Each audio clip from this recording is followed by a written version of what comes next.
bersujudlah di hadapan Tuhan, sebab cahaya gemilang telah menyinari seluruh muka bumi. Haleluya, haleluya, haleluya, haleluya, haleluya, haleluya. Tuhan bersamamu dan bersama rohmu. Inilah Injil suci menurut Yohanes. Dimuliakanlah Tuhan.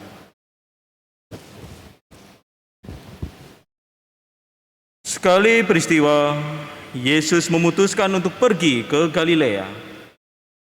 Ia bertemu dengan Filipus dan berkata kepadanya, "Ikutlah aku."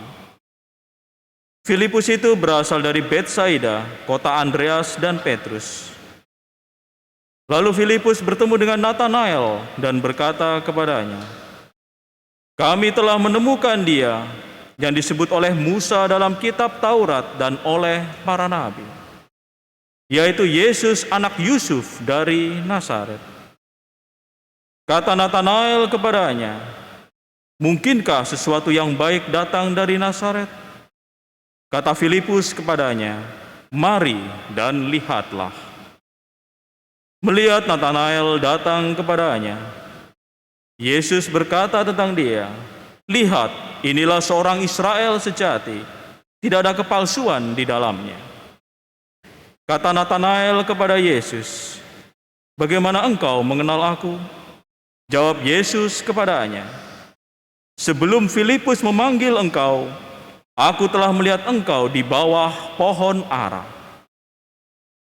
Kata Natanael kepadanya, "Rabi, engkau anak Allah, engkau raja orang Israel."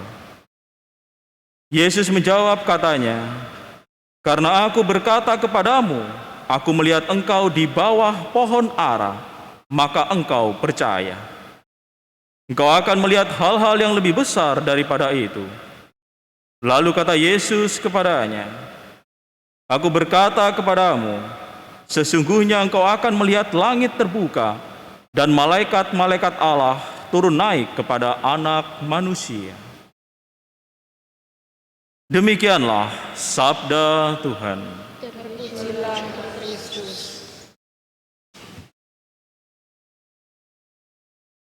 Saudara-saudari yang terkasih, melalui Injil hari ini kita dapat mengetahui bahwa Allah itu dapat dilihat, ditemukan, dan dirasakan kehadirannya melalui doa, meditasi, permenungan, dan nyata di dalam keheningan.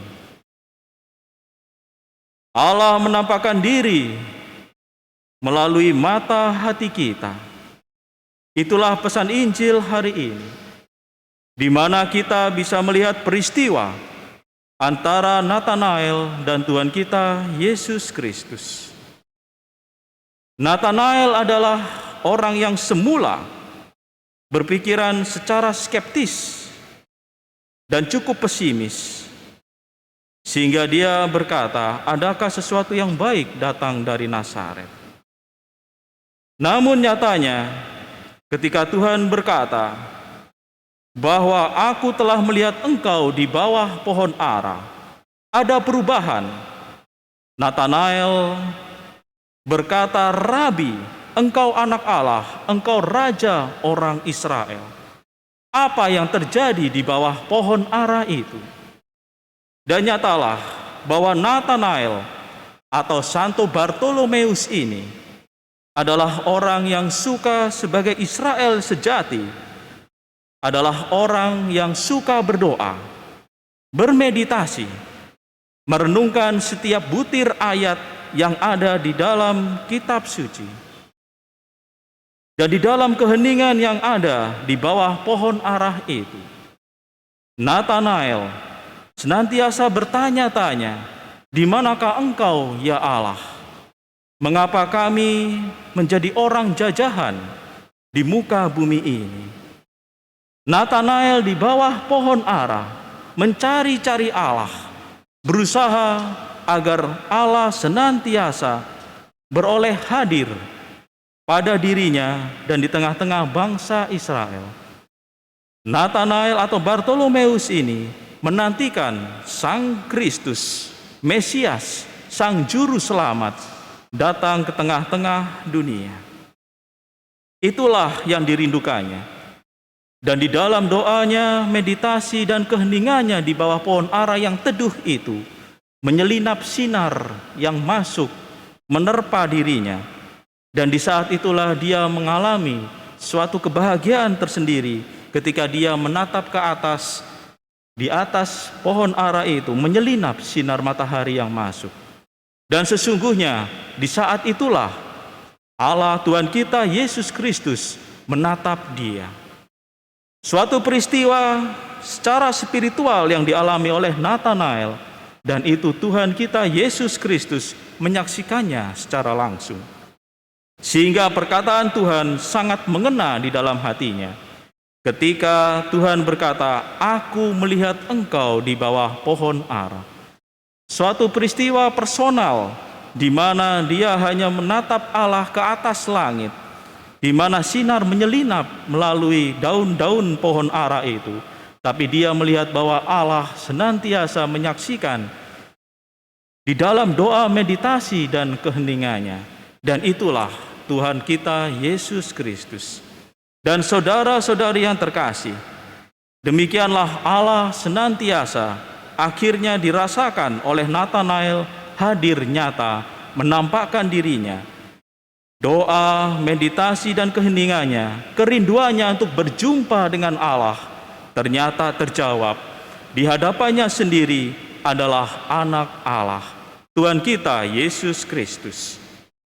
Inilah yang akan terjadi kepada kita apabila kita senantiasa hidup di dalam doa, di dalam meditasi, keheningan. Kita bermenung senantiasa membaca setiap ayat di dalam kitab suci, menyerapnya di dalam mata hati kita, maka kita akan merasakan ketentraman di dalam batin itu. Dan tepat ketika kita berada di dalam ketentraman batin itulah Allah hadir. Allah hadir di dalam hati kita.